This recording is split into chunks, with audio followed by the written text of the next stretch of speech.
The Galactic Federation, a sprawling coalition of species, had long prided itself on its unity and advanced understanding of life. Over the centuries, countless species had joined, each bringing unique traits and abilities to the collective. Recently, Earth, a newly discovered planet classified as a death world due to its harsh environment, had been invited to participate in one of the Federation's most prestigious programs, the school experiment. This was no ordinary school. It was a highly controlled environment designed to study the capabilities of various species, pushing them through a series of trials to measure their strengths, weaknesses, and adaptability. To most of the Federation species, humans were an enigma. Earth was classified as a death world, a place considered too dangerous for most life to thrive.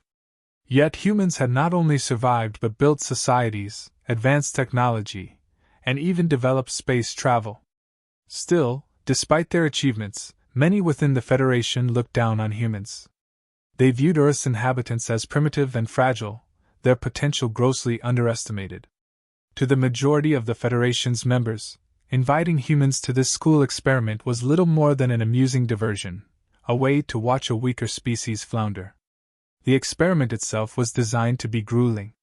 It consisted of a series of physical, mental, and tactical challenges, all set within a massive facility orbiting a neutral planet. The facility was equipped with cutting-edge technology, much of it far beyond anything humans had developed. The trials were meant to simulate the harshest conditions from different worlds, testing the limits of every participant's endurance and intelligence. Students from various species had been selected to take part, each one chosen for their outstanding abilities in their respective fields. The atmosphere was thick with anticipation as they all gathered for the first time, a blend of curiosity, arrogance, and skepticism filling the air. Among the human contingent was Sarah Thompson. She had been selected not for her physical prowess, but for her intellect and survival skills. Sharp-witted, resourceful, and fiercely independent, Sarah had always questioned authority, and she was openly skeptical of the Federation's motives. To her, the invitation to participate in this experiment felt less like an honor and more like a test that had already been rigged. She suspected the Federation didn't believe humans could match the other species, and she was determined to prove them wrong.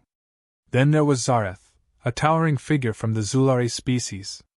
The Zulare were known for their intellectual superiority, mastering fields like quantum physics and complex engineering that baffled even the brightest minds of other species. Zareth embodied everything the Zulare stood for: arrogant, calculating, and dismissive of anything he deemed beneath him. To him, the humans were an interesting side note, little more than curious insects trying to walk among giants.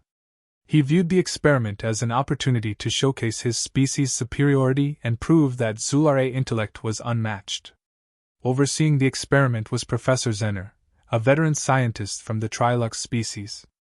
Unlike the others, Zener didn't dismiss humans outright. He found their survival on Earth fascinating, particularly their adaptability in an environment that would be deadly to most of the Federation species. He had spent years studying the various death worlds scattered across the galaxy, and Earth intrigued him more than most. Zener wasn't there to mock or underestimate the humans. He genuinely wanted to understand them, especially how they had thrived in such hostile conditions. He believed that humans possessed something unique, and this experiment was his chance to see it firsthand. As the students assembled for their orientation, whispers and glances were exchanged. The humans were clearly out of place among the Federation's elite species. Tall, slender beings with glowing skin from the Zixlan system mingled with the Zulare, whose sheer size and intellectual aura dominated the room. Others, like the insectoglitrans, moved with quick, precise motions, their sharp limbs clicking against the floor. All of them radiated confidence, their advanced cultures and technologies a clear contrast to the humans' relatively simple origins. The first trial was announced, a grueling physical challenge that would take place in a simulated environment designed to mimic a death world. As the rules were explained, a few of the alien students couldn't resist muttering comments, mocking the humans. "Let's see how long the Deathworlders last before they beg to go back to their fragile little planet," one student jeered, their voice dripping with disdain. Zareth, standing near the front, glanced over at Sarah with a smirk. "I hope you're ready, human. This experiment isn't designed for your kind." Sarah, unfazed by the taunts, met his gaze evenly. "We'll see," she replied, her tone calm but firm. She wasn't here to engage in petty rivalries, but she wasn't about to let anyone underestimate her or her species. There was too much at stake. As the students were led to their quarters to prepare for the first trial, the tension between the species became palpable. Most of the Federation's students believed they had little to fear from the humans, seeing them as the weakest link. Even some of the professors exchanged skeptical looks, doubting whether Earth's representatives would last through the first round. Professor Zenner, however, remained silent, observing everything closely. He had seen many experiments before, but there was something different about this one. He couldn't quite put his finger on it, but he had a feeling that the humans were about to surprise everyone, possibly even themselves. The first trial loomed ahead, and with it, the opportunity for Sarah and her fellow humans to show the Federation that there was far more to Deathworlders than anyone had anticipated. The first trial began without much ceremony, but the intensity of what lay ahead became immediately apparent. The environment was designed to replicate the harshest conditions from Deathworld-class planets, including Earth. The gravity was higher than most Federation species were used to, the air was thick and humid, and unpredictable weather patterns surged through the atmosphere. Violent storms appeared and disappeared without warning, and the ground was uneven, covered in jagged rocks and unstable terrain. For most of the Federation students, the situation was overwhelming. Many had never experienced gravity this intense, and the rapidly changing weather left them struggling to adjust. Sarah, however, felt an odd sense of familiarity. The conditions, while extreme, mirrored many of Earth's own hostile environments. She quickly settled into a rhythm, her body adapting to the heavy pull of the gravity, her mind sharp as she navigated the treacherous landscape. She knew how to conserve her energy, pacing herself in a way that would allow her to endure the long trial ahead. The other Federation species, despite their technological advantages and physical enhancements, were clearly struggling. The first leg of the trial required the students to traverse a series of dangerous terrains, including a dense jungle where visibility was limited, and predators lurked in the shadows. The Federation students relied heavily on their advanced tech, activating shields and scanning devices to alert them to nearby threats. But even with their gadgets, they were slow, clumsy in the face of the unpredictable terrain. Their technology, while sophisticated, couldn't compensate for the simple fact that they had never experienced environments like this before. Sarah moved quickly and efficiently, her steps careful yet purposeful. She didn't need advanced tech to tell her where danger might be. She had grown up in a world full of unseen threats, and her instincts were finely tuned. It wasn't long before the first predator appeared, a massive, multi-limbed creature with razor-sharp teeth and an almost invisible camouflage that made it blend into the jungle. The other students panicked. Some activated their defense shields, while others tried to flee, their devices malfunctioning in the erratic weather. But Sarah didn't hesitate. She didn't have the luxury of advanced weaponry or shields, but she had something far more valuable: her survival instincts. Quickly assessing her surroundings, she grabbed a sturdy branch from a nearby tree and fashioned a makeshift spear. It wasn't perfect, but it would have to do. The predator charged, its claws glinting in the dim light of the jungle, but Sarah stood her ground. At the last moment, she lunged forward, driving the spear into the creature's side with all her strength. The predator howled in pain, recoiling from the unexpected attack. Instead of retreating, Sarah pushed forward, using her knowledge of Earth's predators to scare the creature off. She made herself appear larger, waving the spear menacingly, her voice low and guttural, mimicking the growl of a larger beast. The predator hesitated for a moment, then backed off, retreating into the shadows from where it had come. The other students, witnessing the scene, were stunned. They had relied on their advanced tech to keep them safe, but it had failed them when they needed it most. Sarah, with nothing but her wits and a makeshift weapon, had handled the situation with ease. Zareth, who had been watching from a distance, felt a twinge of unease. He had always viewed humans as inferior, weak. But what he had just witnessed challenged that belief. He couldn't deny the skill and quick thinking that Sarah had displayed, but his pride wouldn't allow him to acknowledge it openly. Instead, he scowled, muttering under his breath about how the humans were merely lucky. As the trial progressed, the challenges became more severe. The weather shifted from scorching heat to freezing cold within minutes, and the ground beneath their feet cracked and shifted, threatening to swallow them whole. Yet, while the Federation's students continued to struggle, Sarah adapted.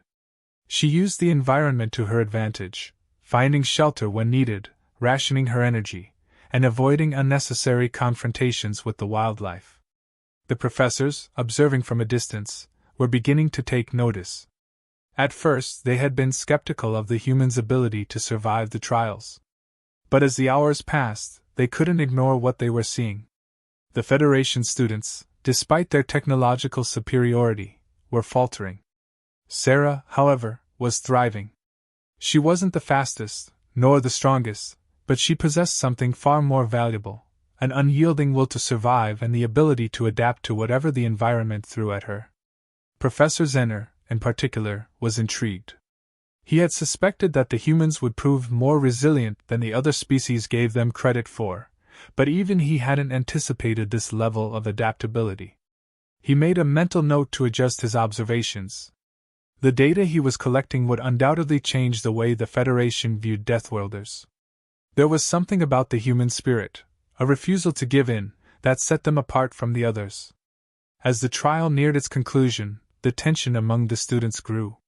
Many of the Federation species were exhausted, barely able to keep up with the demands of the environment. The trial had pushed them to their limits, exposing weaknesses they hadn't even known they had. Sarah, though fatigued, remained focused. She knew that this was only the beginning and that the true test lay ahead. Zarath, still simmering from the earlier encounter, couldn't shake the feeling of inadequacy that had settled over him. He had always been the best, the smartest, the one everyone looked up to. But here, in this trial, he had been outdone by a human.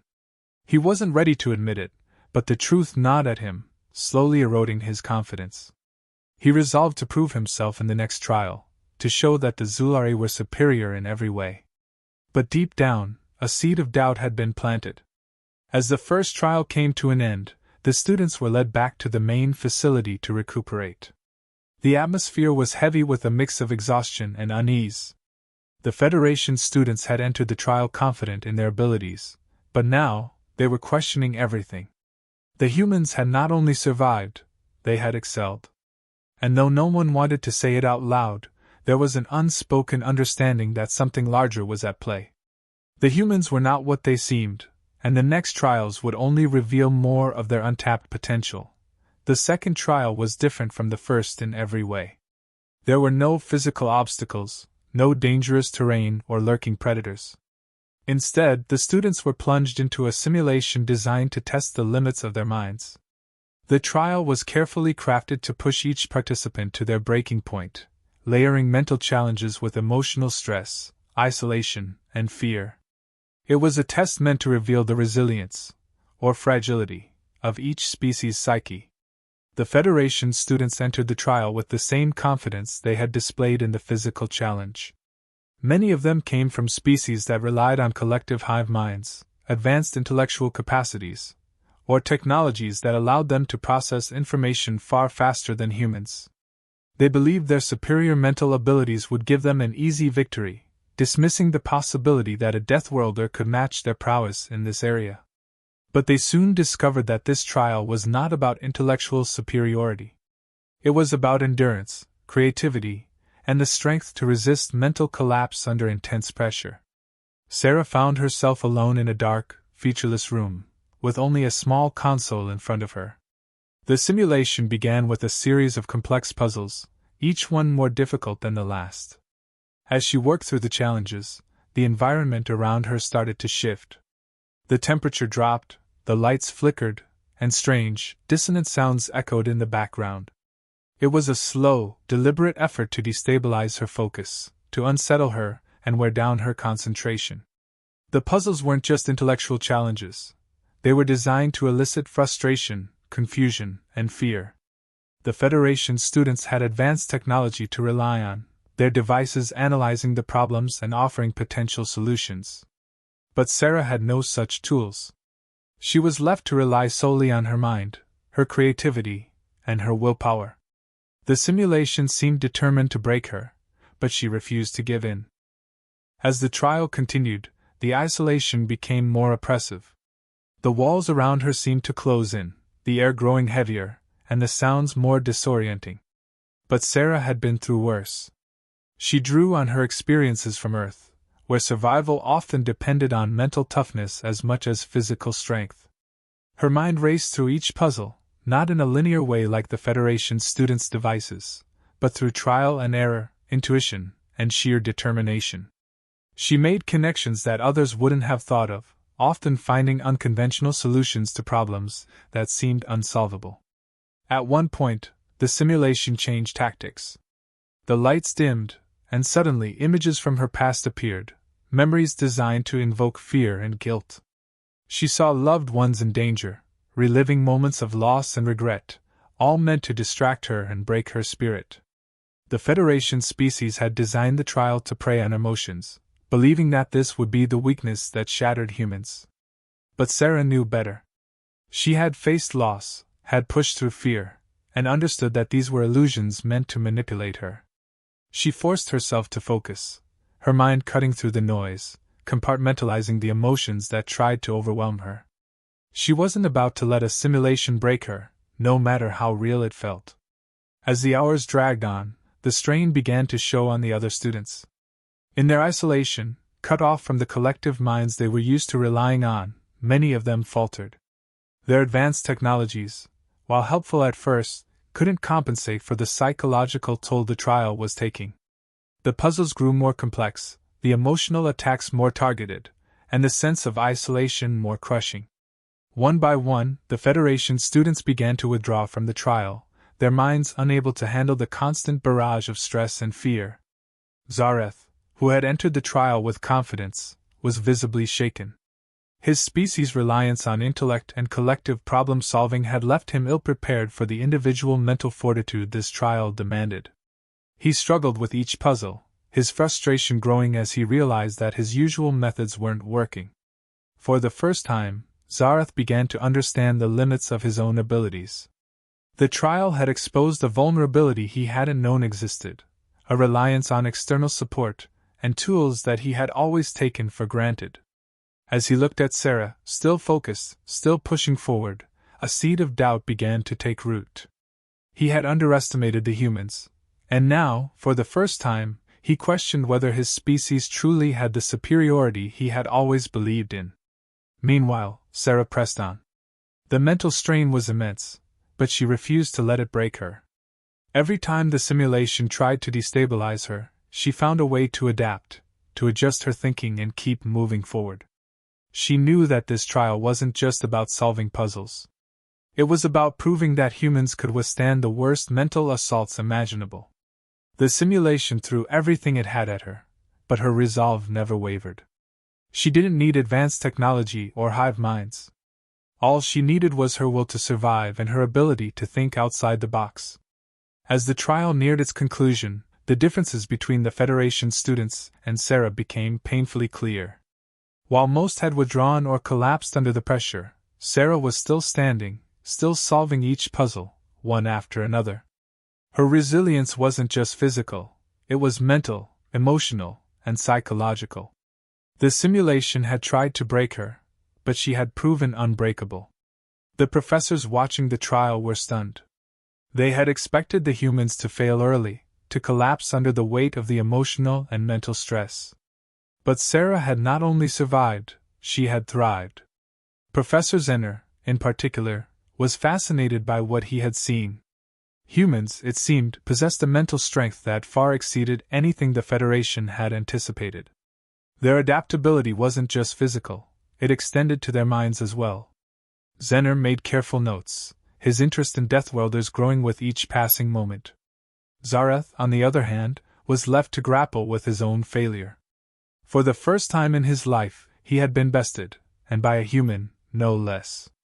It wasn't just that Sarah had succeeded, It was that she had done so with a strength that he couldn't comprehend.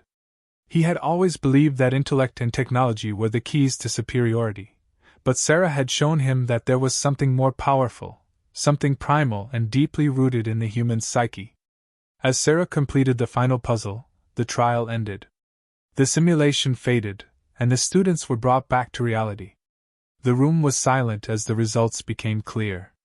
Sarah had outlasted them all, her human resilience on full display for everyone to see. There was a shift in the atmosphere, a quiet recognition that the humans were not to be underestimated. They had withstood the trial not because of advanced intellect or superior technology, but because of an unbreakable will. Professor Zenner watched Sarah closely, his curiosity piqued. The humans had proven themselves once again, but the final trial still lay ahead. He had a feeling that this was only the beginning, and that the true test of humanity's capabilities was yet to come. The final trial was unlike anything the students had faced before. This time, it wasn't about endurance or mental resilience, it was war. A live combat simulation had been designed to push them beyond their limits. They would face an overwhelming alien force, one engineered specifically to exploit the weaknesses of each species present. The Federation had designed this challenge as a way to measure tactical brilliance, physical combat prowess, and the ability to adapt in the heat of battle. Most of the students felt confident in their species' advanced tactics and technology, certain that their superior weapons and strategies would ensure victory. As the simulation began, it quickly became clear that their confidence was misplaced. The alien force struck fast and hard, overwhelming the students with its sheer numbers and relentless aggression. The Federation students, despite their advanced equipment and training, found themselves struggling to keep up. Their reliance on technology became a crutch. When their devices malfunctioned or their pre-planned tactics failed, they were left exposed and vulnerable. Panic spread through the ranks as they realized that their usual strategies were ineffective in this unpredictable, chaotic environment. Sarah, however, saw the situation for what it was, a test of adaptability and quick thinking, not raw power. While the Federation students hesitated, trying to rely on their pre-programmed tactics, Sarah acted. She quickly assessed the battlefield, noting the terrain, the movements of the alien forces, and the scattered, disorganized state of her fellow students. She didn't have the luxury of advanced weaponry or the Federation's complex tactical systems, but she had something far more valuable: instinct and experience. Without hesitation, Sarah took charge. She moved through the battlefield with purpose, issuing commands to the remaining students. Her voice was calm but firm, cutting through the panic and confusion. She directed them to take advantage of the terrain, using natural cover and choke points to slow down the alien forces. She knew that brute force wouldn't win this battle. They needed to outthink their opponents, to use the environment to their advantage in a way the alien force wouldn't expect. At first, some of the Federation students were hesitant to follow her lead. They had never imagined taking orders from a human, especially not in a combat scenario. But as they watched Sarah coordinate their defenses, quickly adapting to the changing situation, they realized that she knew exactly what she was doing. Slowly but surely, they began to fall in line, trusting her judgment and following her commands. The alien force pressed harder, but Sarah didn't waver. She was constantly adjusting their tactics on the fly, anticipating the enemy's next move and countering it before they could gain the upper hand. She combined brute force when necessary, using her own strength and determination to hold the line, with intelligence and creativity, exploiting weaknesses in the enemy's formations. Her ability to stay calm under pressure, to think clearly in the chaos of battle, became the key to their survival. Zareth, meanwhile, was growing increasingly frustrated. He had always believed that his species' advanced intellect and superior technology would carry him through any challenge. But here, in the heat of battle, none of it seemed to matter. His tactical systems were failing, his strategies unraveling. Every move he made seemed to be countered by the relentless alien assault, and no amount of advanced tech could change that. And then there was Sarah, leading the charge, her instincts and quick thinking keeping the group alive while his own plans fell apart. Unable to accept his own failure, Zareth made a reckless decision. In the midst of the battle, he confronted Sarah directly. He had grown desperate to prove himself, to show that his species' superiority would triumph in the end. He challenged her, believing that his intellect and technology would finally give him the edge. But Sarah didn't hesitate. She met his challenge head-on, not with superior firepower or advanced tactics, but with human grit and adaptability. In that moment, Sarah outmaneuvered Zareth. She anticipated his every move, using the environment to her advantage and staying one step ahead. It wasn't brute strength that won the confrontation, it was her ability to think on her feet, to adapt to the situation in real time. Zareth, despite all his technological advantages, found himself overwhelmed by Sarah's unpredictability. She didn't follow the patterns or systems he had relied on for so long, and that was exactly why she won. The confrontation ended quickly, with Zareth left stunned by his own defeat. For the first time, he realized that there was something about humans that his species had never considered, something that couldn't be quantified by intellect or technology. It wasn't just that Sarah had beaten him in combat. It was that she had done so by thinking in ways that no other species in the Federation could. Her adaptability, her ability to thrive in chaos, was something far more powerful than he had ever imagined. As the battle raged on, Sarah continued to lead the group, coordinating their efforts and keeping them focused. Under her command, they began to turn the tide of the battle, using every advantage they could find to outsmart the alien force. What had started as a hopeless situation had transformed into a coordinated effort, driven by Sarah's leadership and the unyielding human spirit. The alien force, relentless as it was, couldn't match their adaptability and resilience. When the simulation finally ended, the battlefield fell silent. The Federation students, battered and exhausted, looked around in disbelief. Against all odds, they had survived. And it was because of Sarah, the human they had underestimated from the start. The alien force had been overwhelming, but Sarah had proven that humans weren't just survivors. They were strategists, leaders, and warriors. The Federation scientists, watching from their observation posts, were speechless. They had witnessed something that challenged everything they thought they knew about humans. Deathworlders weren't just resilient, they were powerful in ways that the Federation had never anticipated. Professor Zenner, in particular, was deeply impressed. He had always suspected that humans had untapped potential, but this trial had shown him just how formidable they truly were. Their emotional strength, their ability to adapt under pressure, and their tactical brilliance were far beyond what anyone had expected.